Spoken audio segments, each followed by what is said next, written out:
Hello again, everyone. This is your host, Valterig, and today we're going to talk about cheating in Magic, but not in that way. We're going to talk about how to cheat things into play, putting them into play before you actually have the mana to cast them, way before like 8 or 9 mana at turn 8, 10, 12. No, we're not going to cast that. We're going to get them on turn 2, turn 3. So this is actually a pretty long series. I actually had a lot of cards I wanted to talk about, so this first video is going to cover the cheat effects themselves, and then the second video will be the targets for the cheat effects, and finally the third video is going to be the effects that help hone that deck, though the enablers for the cheat effect, because you can't just have combo pieces in a 40 card deck. You need to fill them out with a whole bunch of other things. So let's get right to it. Wait, no, we definitely don't want to be cheating like that, but we're going to be putting stuff into play unexpectedly. He's going to stay up here just to remind us that this is part of a series. The first card we're going to talk about is a doozy, Eureka. Now, you can go ahead and read the text box, but it's just, the Oracle text is way different. You're paying 2 green for a sorcery, and you're going to put a permanent from your hand into play. And then your opponent gets to choose to do so, and then you get to choose to do so, etc., until 2 people pass at the same time. So I'm going to put something into play, my opponent can pass. Then I put something into play, then they put something into play, then I pass, etc., back and forth until both players pass at the same time. Or both players pass one after another. So this is a wacky effect, and you're going to have to consult your local judge just to figure out how to resolve this. Often it's going to take upwards of 10 minutes just to resolve this card, but it's going to be so much fun. At least I have fun while I cast it. So what often happens, at least the last thing that happened, was I'm going to put in an 8 mana Planeswalker. I'm going to put in Ugin, or I'm going to put in Nicol Bolas. My opponent puts in Oblivion Ring. Okay, well now I've got to put in my 7 mana Planeswalker Karn, and then they're going to put in something else, some huge 5-drop that they've been holding on to because it's only turn 3 or so. This is just always going to end in like some wacky combinations, and because it's so interactive, you're going to always get a chance to go back and forth. You're never going to get it like, oh, I'm just dump a whole bunch of stuff. Your opponent always gets to basically dump things as well. So they can put in copy effects for any creatures that you put into play, and you can put in copy effects of theirs, or you can put in control magic and steal their copies, or they can do that. It gets super wacky. So if you ever get a chance to play with this card, I know it's kind of a little hard to find, you should definitely do so in a cube. I mean, proxy, whatever. But it's so great. It's so much fun to play. This is definitely one of the highlights of playing my cube, at least for me. So beyond cheating stuff into play from your hand, there is, in that same green deck, Natural Order, which is, as I've described before, Green Tinker. And this is 4 mana, sack a green creature in addition to casting it, to search your library for a green creature and put it into play, then shuffle your library. It's just like Tinker, right? Sack an artifact, you get an artifact. So this is going to get a huge dude, and generally what you're going to do is you're going to play turn 1, you're going to play a Mana Elf. That Mana Elf is going to tap for 1 mana, and that's going to get you this Natural Order on turn 3, generally. And you're going to sack the elf to Natural Order itself, and so you get it on turn 3, and then you also get that other thing out. So again, it's very, very much like Tinker. Tinker's turn 3 as well. So super crazy card. I like that it does force you to get a green creature, so you can't just jam any crazy expensive creatures. They have to be green in order to get benefit out of this. So in this deck that I run, where I'm going to run both these cards, I'm also generally going to have a Dryad Arbor. This is super weird, but this generally... Oh yeah, look at that foil. Look at them kissing in the background. So this is generally going to be a pretty strong pick for the Natural Order deck for a couple of reasons. One, because, I mean, it's a land drop, but you can fetch it with anything that fetches a forest. If you have a Farseek... No, not Farseek. If you have a, let's say, what is that basic land cycler? No, what is it? There's a lot of things. Anyway, I can't think of them right now, but there are ways to search forest. Trust me, I will go edit that in post. But as soon as you can fetch up this forest, that forest is then going to also be a creature, so you can sack it to Natural Order. And what also goes, here's the trifecta, Green Sun Zenith. So what you can do is, which is pay X and green, search your library for a green creature card with CMC X or less, put on the battlefield, then shuffle Green Sun Zenith back in your library. So this is great in so many ways. You can use that Green Sun Zenith to get that Dryad Arbor, and when you get that Dryad Arbor, you're just paying a single green, and it's putting a land into play and also a creature, so that now you have a creature for Natural Order, and you have an extra land that you didn't have previously, and this goes back into your library. It's really neat. And eventually, late in the game, you can draw this Green Sun Zenith and put like 8 mana into it and just get that thing out of your library anyway. So you're going to get benefit out of this if you're trying to cheat green things in no matter what. It acts as a copy of another green creature that you want to cheat into play. And, okay, Proteus Staff. I know, I've talked about this card before. This is also really neat because if you just get Proteus Staff out and you get a whole bunch of cards in your deck that make tokens, you can just put these tokens on the bottom of your library and then just flip cards until you get a creature into play. And if that creature makes tokens as well, you can do the same thing next turn. Now you're just getting huge things into play. And again, so you can put something like a Dryad Arbor on the bottom and get any other big creature that you have. So more nifty synergies with that. Okay, the Big Daddy, Tinker.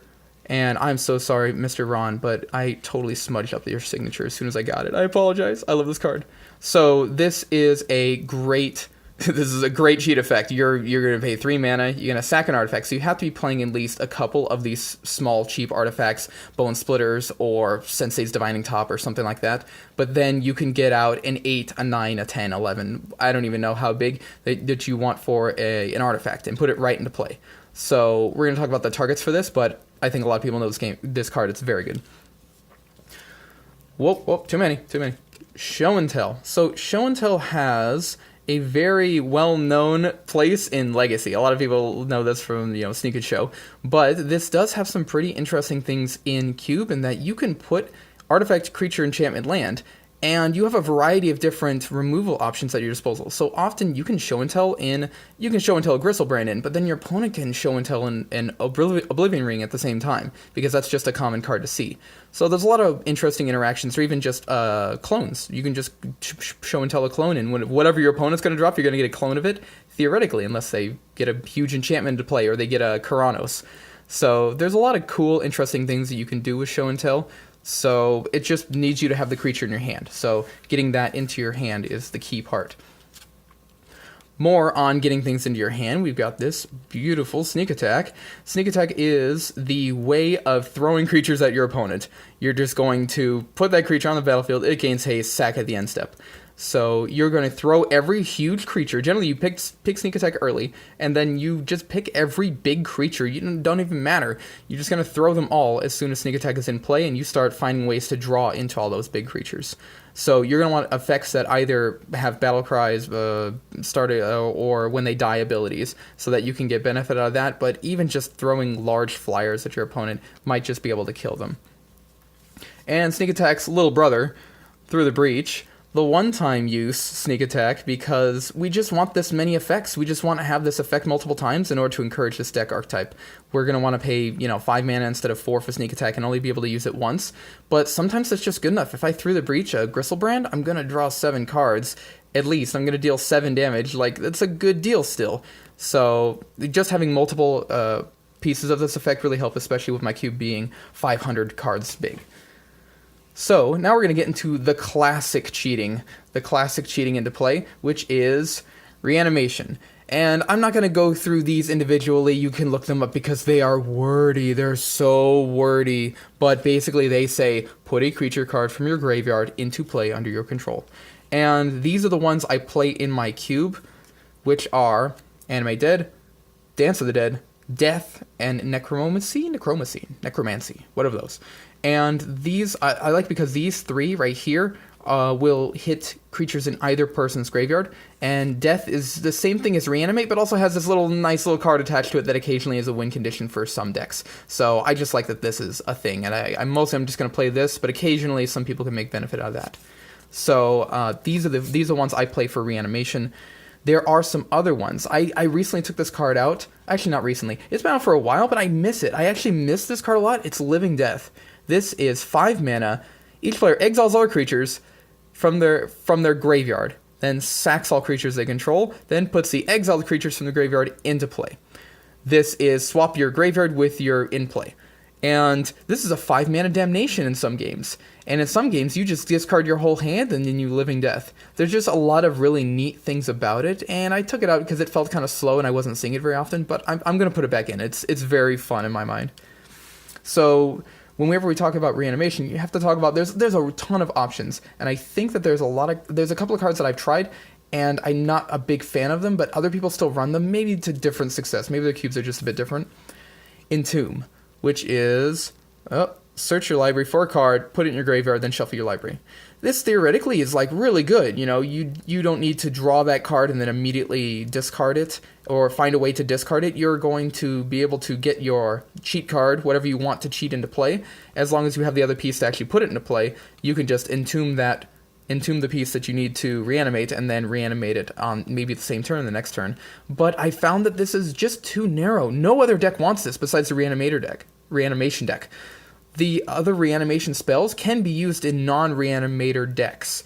So they have some use outside that. They can just reanimate a 5-drop that they got back, and that's a good enough value. But Entomb is just so narrow. I never want to have a card that only fits in one archetype, and that archetype, especially when I'm in a 500 cube, doesn't show up in every single draft. So another one is Exhume. Theoretically, you're supposed to be able to, so each player puts a creature from the graveyard into the battlefield. It's a symmetrical effect, and so you're supposed to be able to gain advantages faster than your opponent by discarding a creature immediately and then just exhuming when they have nothing in play, or they have nothing in their graveyard. So you get something and they don't. But I've often found that, again, it's really narrow. Only your really explosive reanimator decks are going to be able to put something valuable in their graveyard without killing anything of their opponents, and if they're doing that, that means like the regular decks that just, you know, if maybe dirtle around a bit more as a mid-range deck, they're going to give some value to their opponent. They're going to be like, oh, it's a symmetrical effect. And so it feels kind of bad to give your opponent value out of a card. So I've had some negative reactions to this. People are like, it was in my deck and I just like didn't want to cast it. So I took it out for that reason. And then another one, I still really like this card, but I'm not currently playing it, Victimize. Choose 2 target creature cards in your graveyard, sack a creature in addition to casting this, and if you do, put the 2 chosen creatures into play tapped. A double reanimation. Well, sort of. You gotta swap a creature out. And this is super neat because, I mean, geez, who wants 2 is bigger than 1. That sounds great. But the cost of having a creature ended up being too large sometimes. The reanimator decks run really light on creatures that they don't want to reanimate, right? So it sometimes becomes really difficult to get that creature, and then this card, it's just another roadblock in the way of having a deck that's already really hard to get going. It's really hard to have a consistent reanimator style deck. So I ended up cutting this. I'm always looking at it. Sometime I'll go back in, but not right now. And finally, a super really interesting card that I don't know, I've seen this around a lot. It's super powerful. I've been like super shocked about this guy. 3 mana, 2/3, pay 3 mana, and put a token onto the battlefield that's a copy of target creature in your graveyard, except it's an artifact, and it has haste, sack at the beginning of your end step. But the thing is that it does not get rid of the creature card in your graveyard. You can do this every single turn on the best creature card in your graveyard. This guy is busted. I don't know if they wanted to errata him or something, or if they really just felt like pushing him because it's a commander set and they're like, whatever. But this guy is super respectable. I was so shocked that every single time this guy came down, he would dominate the game in a way that like it wasn't impossible. Even in regular mid-range decks, just throwing any mid-range creature at your opponent over and over again every single turn was super powerful. So if you ever get a chance, try him out. Super cool. I'm going to go ahead and cut it out for this one. Thanks so much for watching. We'll just tune in next time for the next episode 2 of the Cheating in Play. See you.